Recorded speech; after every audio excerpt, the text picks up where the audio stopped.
से देश भर में विमान सेवाएं शुरू कर दी गई हैं। पटना से भी दिल्ली, मुंबई और बेंगलुरु जैसे शहरों के लिए फ्लाइट सर्विस शुरू की गई है। इन विमानों से पटना आने वाले यात्रियों की तादाद तो ठीक है, लेकिन पटना से बाहर जाने वाले विमानों में यात्रियों का भारी टोटा है।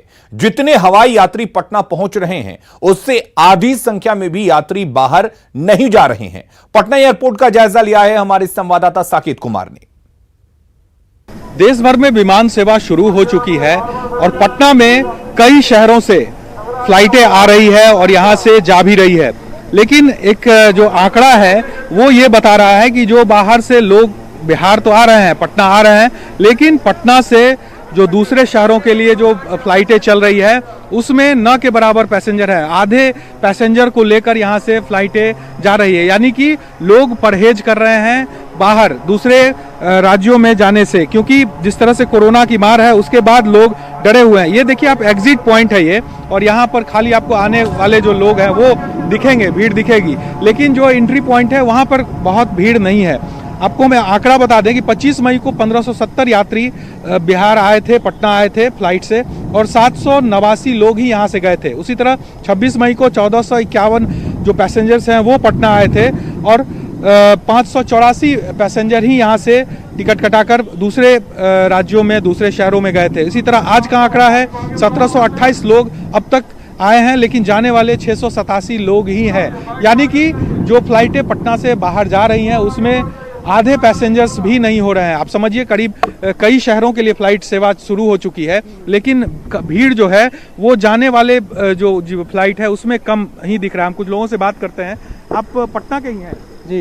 अच्छा, तो लॉकडाउन के चलते फंसे हुए थे, आए हैं? हाँ। अब जाना भी चाहेंगे आप लोग? बिल्कुल नहीं जाना चाहेंगे। देखिए, अब तो ये स्थिति है, जिस तरह से पैसेंजर्स आ रहे हैं वो ये कह रहे हैं कि वो लॉकडाउन में फंसे हुए थे और इस वजह से अब लौट रहे हैं और जाने की इच्छा नहीं है फिर दोबारा। तो आप समझिए कि किस तरह से परेशानी जो है वो लोगों में दिख रही है, और यही ना कहीं इसी चीज की मार फ्लाइटों पर भी पड़ रही है, क्योंकि जो पटना से बाहर जो फ्लाइटें जा रही है उसमें आधे पैसेंजर्स ही हो पा रहे हैं। यानी कि ये साफ है कि इन फ्लाइटों को नुकसान उठाना पड़ रहा है। कैमरामैन राहुल के साथ साकेत कुमार, न्यूज़ 18 पटना। दूसरे राज्यों से ट्रेनों के परिचालन के बाद गोपालगंज के जलालपुर चेकपोस्ट पर मजदूरों की संख्या कम हो गई है। बिहार यूपी सीमा पर अब गिने चुने मजदूर ही पहुंच रहे हैं, जिसके बाद गोपालगंज से बिहार के दूसरे जिलों के लिए ट्रेनें कम कर दी गई हैं। हम खड़े हैं गोपालगंज के जलालपुर चेकपोस्ट के पास, और यहाँ पर जो यूपी और बिहार के दूसरे राज्यों से लगातार जो मजदूरों के आने का सिलसिला था वो लगभग खत्म हो गया है। आप देख सकते हैं कि यहाँ पर अब जो इक्का दुक्का लोग ही हैं वो यहाँ पर आ रहे हैं चेकपोस्ट पर, और कल तक इसी चेकपोस्ट पर 10,000 से 20,000 लोग प्रतिदिन यहाँ पहुँचते थे। और इन सभी मजदूरों को उनके गृह जिले में पहुँचाने के लिए गोपालगंज जिला प्रशासन और रेलवे के द्वारा 5 श्रमिक स्पेशल ट्रेनें चलाई जा रही थी। लेकिन जब मजदूरों की संख्या कम हो गई है, और आप देखेंगे कि जो यहाँ पर जिलावार काउंटर बनाया गया था वो काउंटर पर लोग नहीं है, यहाँ पर सारे स्टाफ को हटा दिया गया है, और जो मजदूरों के लिए टेंट लगाए गए थे, खाने की व्यवस्था की गई थी, सब कुछ अब लगभग जो है यहाँ पर खत्म हो गया है, और यहाँ पर इक्का दुक्का लोग नजर आ रहे हैं। तो गोपालगंज के डीएम ने साफ कहा है कि मजदूरों के आने का जो सिलसिला है वो कम हुआ है, और जिसकी वजह से जो 5 श्रमिक स्पेशल ट्रेनें चल रही थी अब उन ट्रेनों की संख्या भी कम की जाएगी। मुकेश कुमार, न्यूज़ 18 गोपालगंज।